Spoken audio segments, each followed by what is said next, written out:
Andrea, one of our favorite guests is here.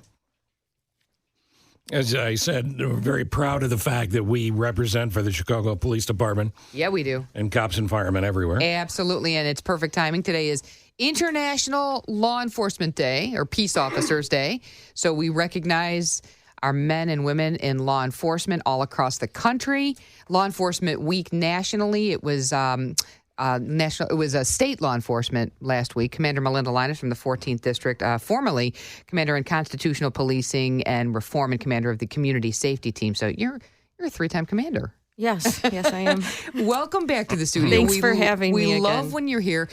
This whole month has been, we had St. Jude 2 weeks ago on May 5th. It was absolutely beautiful to watch all of our first responders walking down Michigan Avenue. It used to be at the Police Memorial, but it was a beautiful sight along Michigan Avenue this year. It was beautiful. And back when I first came on the job, it used to be on Michigan Avenue. And I remember it was really a special day because you're walking in the city, between these tall buildings, and it really reminds you of the city, how beautiful it is and why we're here, why we serve and protect. And people come out and see you. So then they changed it over to the Police Memorial by the Police Memorial Wall, which is also such a wonderful, wonderful location and a wonderful place. Right. It's very special to all of us. Well, it's an important place to bring your kids or your grandkids to and explain why it exists. Absolutely. Exactly. And what matters. By the way, we were just talking about charities. Mm-hmm. The Police Memorial Fund is always a secure place to help, and if you're economically able, it's a great thing to do because that money goes, for instance, to Get Behind the Vest campaign and a bunch of other places. Yes, the Chicago Police Memorial Foundation. And another nice thing that they do that I find very special is, so a lot of officers donate.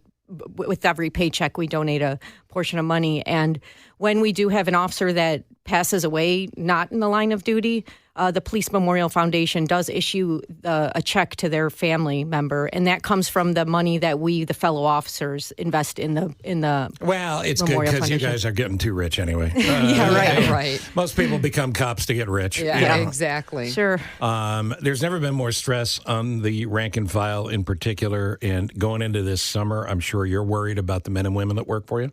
Yes, it's going to be a busy summer with all the events, as it always is, and then with the DNC also coming up. I am worried that, they need to rest. They need to take care of themselves. We need to look out for them as well. So it is going to be a busy summer. A couple of years ago, we had a problem with time off where men and women like yourself were being asked to work 30 days in a row, some crazy numbers. Has that been handled? Yes, it's been handled. And what we do now is we give as much notice as possible if we are going to have to extend hours or switch up days off. And, we're not doing the 14 days straight work calendar anymore. No, good, because we can't do it. That was absolutely great. But you're a big proponent, and you've always talked about wellness. Yes. Officer wellness, from the officer's ranks all the way up to, deputy chief, and superintendent, obviously, and everything in between, resting, hydrating, everything. And this is going to be a very busy summer, too, for Chicago. Yes, and in my district, the 14th District, our big season kicks off with Puerto Rican Fest. Right. So that's at the beginning of June. So, there are a lot, and we expect that. We as officers, we expect it. We know we're going to be busy. So we know 4th of July, obviously, that's a big weekend. But I think we're prepared. And again, it's my job to look out for the officers and to make sure they are prepared, that they do have the time off and they are well in their mind, because otherwise they're no good to anybody. Yeah, they don't help anybody. I want to talk to you for a second about protesting, because we've seen it on college campuses. We're going to see it in regards to the DNC. Clarify for folks what we know to be true. The police are just doing their jobs as they've been asked to do when you're asked to move off an area you're not cleared to protest in. And the best thing you can do is cooperate. Right, yes. And we are there to protect everybody's right for freedom of speech. And we want them, those that are protesting. There's no political statement being made by the police. None. You're doing your job. None. If it turns into a criminal act, then we will take action, because we have to protect everybody. I'm glad you asked that. That is a two-way street. I have seen, I've seen the protests on Michigan Avenue, Federal Plaza, wherever it might be, and the police are always, no matter what the cause is or what, who's protesting for what, the police are always walking along the side. People, most of the time, comply and they go along and they do.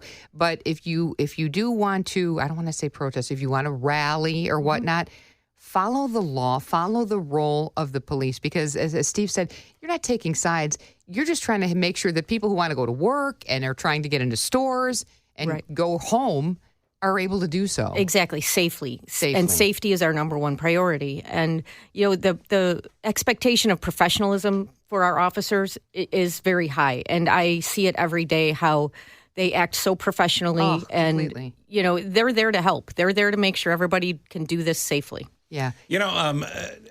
I wish, and it's not possible, I wish people who are skeptical at all about the police department could do a ride-along.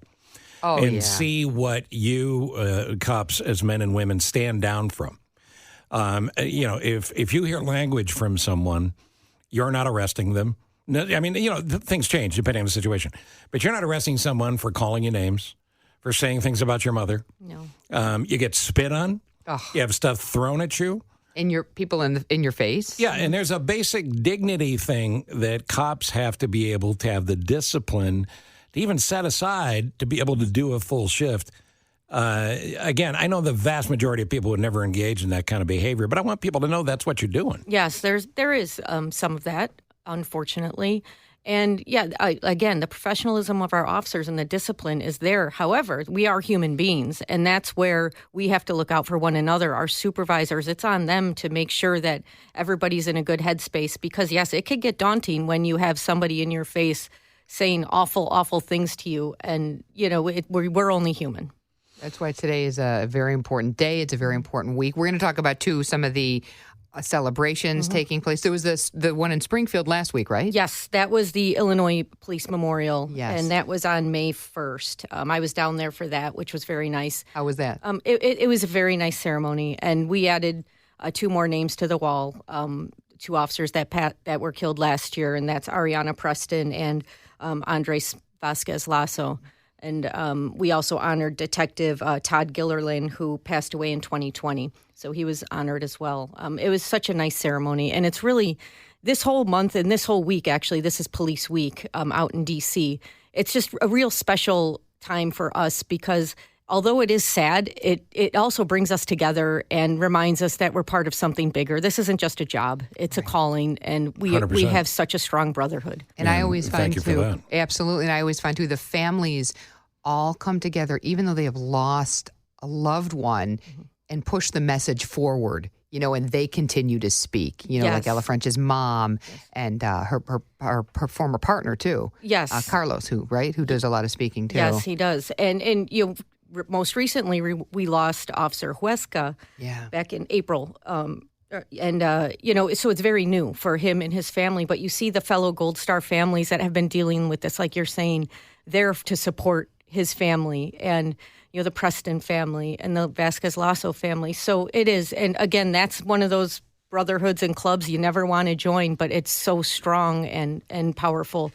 The support that they give. It is. Coming up, we'll tell you what the Chicago Police Marine Corps 20-mile Ruck March is. Oh, my back just went out. I was going to be involved. You've partaken. Okay. Yes. That's a good tease. Full pack, boys and girls. Wow. 8:16, traffic update first, and then more with Commander Melinda Linas. Commander Melinda Linas is here, and the 20-mile Ruck March, Marine Corps, Chicago Police Marine Corps Ruck March going on. What's a Ruck March? Well, it's where you throw a rucksack on your back and you march. Full pack? Some do, yes. Some don't. You've done this? I have done this a couple times now. What do they weigh, like a full pack? You could do 75 pounds. You could do 25 pounds. When I was in the Army, we'd throw 75 pounds in there and have to march with that. Listen, I know you're in phenomenal shape, and you look fantastic. That was a long time ago, Steve. But you, 75 pounds. Yeah, that's what we had to do back in the Army. You're not a big person. No. Did you do it mostly with anger? I mean, what was your pretty much. there? I needed something to throw that ruck over my back. Yeah, I love it. But this is such a great cause. It raises money for veterans and first responders and for suicide awareness. Yes, yeah. So the 20 miles represents the 20 veterans we lose each day to suicide. And so the Chicago Police Marine Corps League has put this together in conjunction with a few other groups. So, there's a lot of law enforcement, a lot of veterans. We also have the Marine Academy students marching with us as well, which is pretty cool. There's usually about 20 of them So it's a great demonstration of leadership to them, I think. But yeah, how do people get involved? Well, they could go to chicagopolicemarines.org, and then there's information on there about it. They could donate, and all the money that's raised will be going to various organizations that help with mental health of first responders and veterans. All right. Now, you have done the Ruck March. I got to be careful when I say that. You've done the Ruck March, but you're not doing it this year, but for a really good reason, because you're speaking. And tell the background of this. This is really cool. Yeah, so I'm a little upset I'm missing the march, but I'm very honored that Miss Rita Pritchett, she's a lovely lady who was a trailblazer in the Chicago Police Department. She came on in 1977 as a sworn officer, when she was definitely the minority as a woman, and she retired in 2008 with serving for 31 years. So she asked me to speak at an event she's having at the FOP Hall on Friday to honor women that serve and continue to serve. So it's honoring women that were in the military and are serving the city as well in law enforcement. She sounds like an amazing story. So she started as a civilian when? In 1964, February 1964, she started as a civilian. And became a fully sworn officer in the 70s? Yes, 77. And then she retired in September of 2008. I gotta guess the rank and file wasn't as welcoming of women in 1977. No, not at all. And I've had conversations with her, and it's really endearing, and it's humbling because she almost gets tears in her eyes to see me in my uniform saying, when I was on the job, there was nobody we could call ma'am because there weren't bosses that were females. Right. And, it makes me realize how much those women went through, that now where I am now. Well, but you're a modest person. You continue to blaze the trail. And I don't know anybody that's a better spokesman for your female officers than you are. Thank you. Mm-hmm. So let's talk about recruits for a second. Yeah. Okay. You need new recruits all the time. Yes, we do. I've been in Chicago for 30 plus years, and it used to be you didn't have a room big enough for the new graduates. Right, exactly. We're going in the wrong direction.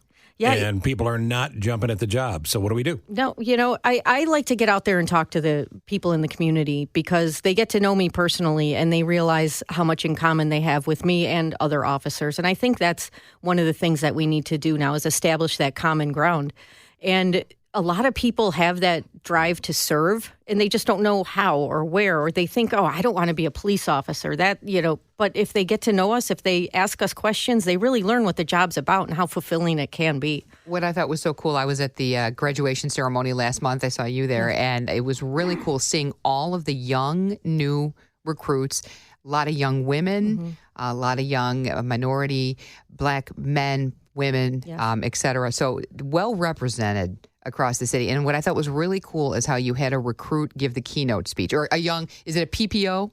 Yes. A young PPO give the speech. What's a PPO? Probationary police officer. Right. So they're graduated from the academy, still learning. Yeah, firemen call them probies, right? And she gave the keynote speech, and she told a story about how she always wanted to serve her community. She was fantastic. Yes. And it was funny because then Superintendent Snelling, who's great, came up to speak. He said, all right, well, I'm just going to put my speech down and, talk about her and the young recruits. And that's really cool to see that, the young, fresh faces on the job. It is. And, I think people think, police, it's just this physical job and, everything they see on the news. No, we're serving the community and we really get to form really unique bonds with people, with stakeholders in the community, which is great. It's unique.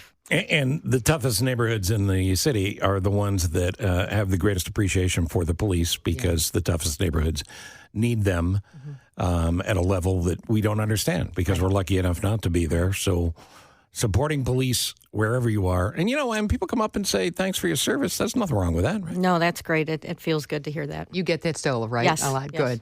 What message do you want to convey for today, International? Well, it's Peace Officers Memorial Day, but it's also National Police Week. What message do you want to get out there this week? I just think it's important for the law enforcement community to honor our fallen officers. And again, it's a sad occasion, but we really celebrate the way they lived and what they did and their contribution to the communities. And I think it's important to keep that positive attitude going forward because it's an honor and it's a privilege to put on this uniform every day and to put this badge on my shirt. And every time we get in our uniform, we're doing it for those officers that can't do it anymore. And we have to remember that, because that's what will keep us on the straight and narrow, on being professional with our discipline. And we have to carry on their legacies. And I am honored. Ella French was one of my officers. I'm very near and dear to my heart. Every time I see her mother, it reminds me that, no, I'm doing this. I'm mentoring these younger officers because they are fulfilling Ella's job that she can no longer do. So I think it's important that we have to carry this on, the strong tradition and values of police work. Unfortunately, we have to talk about a lot of tough news on this show. And unfortunately, in my view, I have to talk about the mayor letting down the police department, in my opinion. So whether it comes to too much paperwork or all the other things that could be the drudgery of the job and the constant bombardment of cynics about the police department, what's keeping morale up? Well, I think, we look out for one another. In my case, I try to keep a light environment in the station. And I know sometimes they're getting the short end of the stick, the officers are, and I acknowledge that. But I try and listen to them as well. But, we just have to continue doing our job. And this is what we're here to do. One foot in front of the other? Exactly, Yeah. exactly. And we appreciate you and thank you for that. But you want to acknowledge someone today. Today's a special day for you, too. It is. It's my wedding anniversary. Hey, there you go. 18 years of wedded sheer bliss. Right, Wait, honey? what's with the eye roll? Hold on. Hey. No, he's great. He was law enforcement as well? Yes, he was, yes. Well, I mean, you're the boss. I assume you've never lost an argument. Well, Maybe that's debatable. Maybe That's your kids. We're both attorneys, too, so it's a lot of, our arguments are kind of... Wait, what happened to Happy Wife, Happy Life? Yeah. that the, Depends. Happy lawyer. Right. Doesn't have the same ring to it. Awesome. It's great to have you here always. You're always welcome here. Thank you. And please express to your friend, the veteran of all those years in the police department, we'd love to talk to her as well. Oh, yeah, Ms. Rita. I will talk to Miss Rita. She would love it. Yeah. That'd be awesome. God, what a story she has to tell. Mm-hmm. Right? No kidding. Absolutely. It's Melinda Linas. What are you doing for your anniversary? Well, usually we go golfing and then out to dinner. So Oh, that's a good day. That's nice. we were going to do that tomorrow, but it looks like it's going to rain, so we may end up, doing some indoor golf. Okay. Yeah, little putt-putt. Yeah, putt or shack. top golf, something There like you that. And go. dinner? Nice. Where's dinner? Usually at Capitol Grill. Oh, It's been our tradition. Oh, is it really? It's been That's our nice. tradition lately, yeah. You can have a conversation there, and it's okay. Yeah. Yeah. It's always Oh, good. I'm for impressed. Thank you, Commander. Always. Thank you. Thanks for you having me. Thank you for the Thank work you. you do every day, and please pass on the same thanks to everybody that works for you and with you. Thank you for your support.